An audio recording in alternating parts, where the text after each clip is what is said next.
시청자 여러분 안녕하십니까? BOA 모닝뉴스 시작합니다. 북한이 올해 들어서도 잇따라 한국 전역을 사정권에 둔 단거리 미사일 시험 발사를 하고 있는데 이를 두고 자위적 훈련이라고 주장했습니다. 한국 내 전문가들은 핵탄두 탑재가 가능한 미사일 개발을 정당화하면서 교착 상태인 미북 대화에 대한 상황 관리로 분석했습니다. 서울에서 한상미 기자가 보도합니다.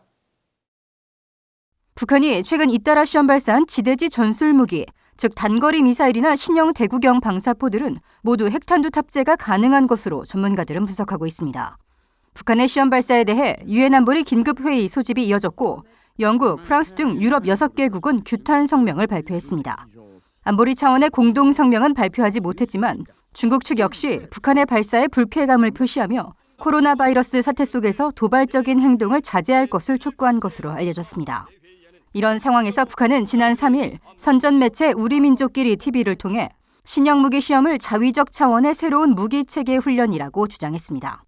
이어 한국 군 당국이 부적절한 행위라며 즉각 중단을 요구한 데 대해 한반도 정세 격화의 책임을 다른 데로 돌려보려는 술수라며 연합훈련과 한국군의 F-35A 스텔스 전투기 도입을 비난했습니다. 우리의 자위적 군사훈련을 놓고 남조선 군부가 여론을 오도하면 할수록 조선반도 정세를 격화시킨 주범으로서의 정체만 더욱 부각될 것이다. 한국 내 전문가들은 북한의 이 같은 주장은 미사일 개발을 정당화하면서 실전 배치하려는 의도로 분석했습니다. 북한의 신형 단거리 미사일들은 한국 전역을 사정권에 두고 있어 결국 무력 증강 차원이란 겁니다. 다른 자위적 훈련이지만 실제로는 자기들의 군사력을 증강시키고 유사시 활용하기 위한 그런 목적이라고 저는 봐요. 그리고 그게 2018년 김정은이가 신년사에서 핵무력 완성을 선언하고 계속 핵미사일 역량을 강화하겠다라고 공언을 했는데 그 일환이라고 저는 봐요. 또 자위권을 주장해 잇따른 미사일 시험 발사는 의도적인 행위가 아니었다고 주장하면서 미북 대화를 파탄나지 않게 관리하려는 속셈이란 분석도 나왔습니다. 최근에 있었던 도발들이 긴장을 조성하는 차원에 있다고 하기보다는 대응 차원 그리고 자위권을 주장을 함으로써 이것이 북한이 북미 대화를 파탄으로까지 안 가져가려고 있다는 것을 분명히 하려고 하는 그런. 전문가들은 북한의 이 같은 주장은 김여정 노동당 제1부부장이 지난달 초 담화를 통해 자위적 훈련을 언급한 것의 연장선으로 풀이된다고 말했습니다. 서울에서 BOA 뉴스 한상미입니다. 세계 각국이 신종 코로나 바이러스 사태를 막기 위해 집중하고 있는 가운데 북한의 잇따른 단거리 탄도미사일 발사는 한반도 상황을 악화시켰다고 국제위기감시기구 ICG가 밝혔습니다. 국제위기감시기구는 6일 국제사회 위협과 관련한 3월 보고서를 통해 지난 3월 북한의 전술무기 유도와 대구경 방사포 등 잇따른 단거리 탄도미사일 발사는 장기간 이어지고 있는 미북 비핵화 협상 교착 상황에서 미국의 관심을 끌면서 신종 코로나 바이러스가 북한에 널리 확산됐다는 의구심을 잠재우려는 의도로 분석했습니다. 국제위기감시기구는 이어 지난달 4일 열린 미국 상원 군사위원회 청문회에 출석한 마크 에스퍼 미 국방장관은 북한의 탄도미사일 역량에 대해 미사일 체계의 현대화에 따라 점점 복잡해지고 있다고 밝혔다고 전했습니다. 북한이 신종 코로나 바이러스 유입을 막기 위해 국경을 봉쇄하면서 농사에 필요한 비료를 제대로 수입하지 못하고 있다는 지적이 나왔습니다. 비료 부족에 따라 지난해에 이어 올해도 이 북한의 농작물 생산은 부진할 것으로 예상됩니다. 김영교 기자가 취재했습니다. 최근 공개된 중국 해관 총소에 따르면 북한이 지난 1월과 2월 중국에서 수입한 비료는 200만 달러치였습니다. 지난해 같은 시기와는 비슷하지만 국제사회 제재가 본격화하기 직전인 2016년 같은 기간에 2,700만 달러의 10분의 1에도 못 미치는 수준입니다. 자력갱생을 강조하며 농작물 생산 증대를 강조한 북한 당국이 신종 코로나 바이러스를 막기 위해 국경을 봉쇄하면서 중국산 비료 수입에 차질이 빚어진 것으로 보입니다.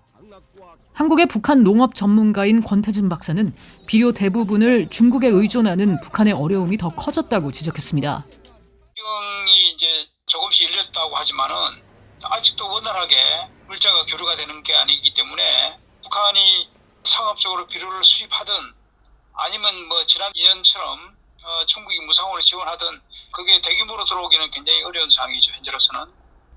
권 박사는 그러면서 코로나 바이러스로 인해 중국의 산업 생산이 정상적으로 가동되지 않는 상황에서 북한에 줄 비료가 충분한지도 의문이라고 말했습니다.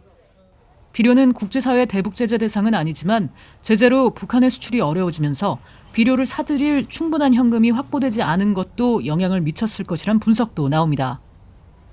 북한 경제 전문가인 윌리엄 브라운 조지타운대 교수는 그나마 북한이 지난해 수준의 비료 수입이 이루어진 것은 잇따른 작황 부족을 만회하려고 농업에 집중하고 있기 때문이겠지만 비료 부족으로 올해도 북한의 작황은 어려울 것이라고 예상했습니다.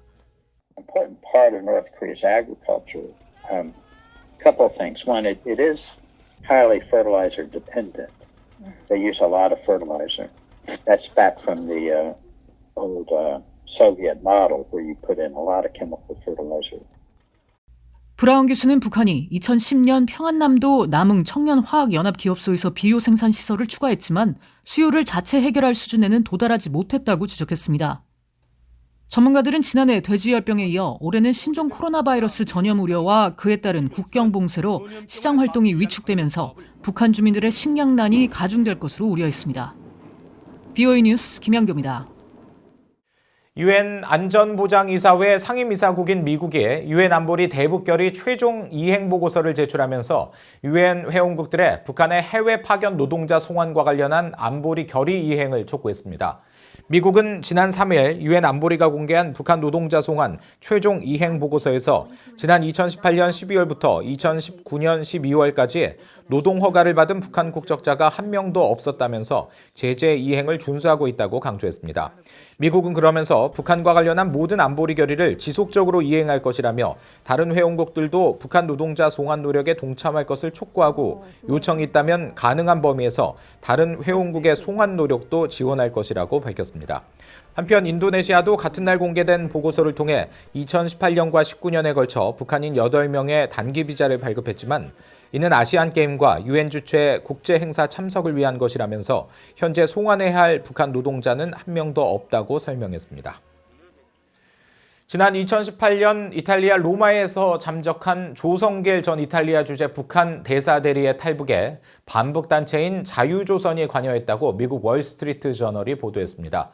월스트리트 저널은 4일 익명의 관계자를 인용해 조 전 대사 대리 부부가 잠적 당시 직원들에게 산책을 다녀오겠다고 말한 뒤 대사관을 나왔으며 이후 주변에서 대기하던 자유조선 측 차량을 타고 사라졌다고 보도했습니다. 조 전 대사 대리 부부의 탈북에 자유조선이 개입했다는 주장이 제기된 것은 이번이 처음으로 로마발로 기사를 올린 월스트리트 저널은 소식통을 인용해 조 전 대사 대리 부부가 현재 공개되지 않은 한 서방 국가에 머물고 있다고 전했습니다.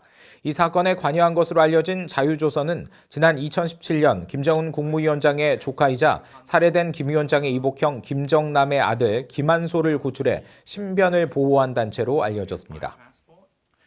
이상으로 BOA 모닝뉴스를 마칩니다. 시청해주신 여러분 고맙습니다.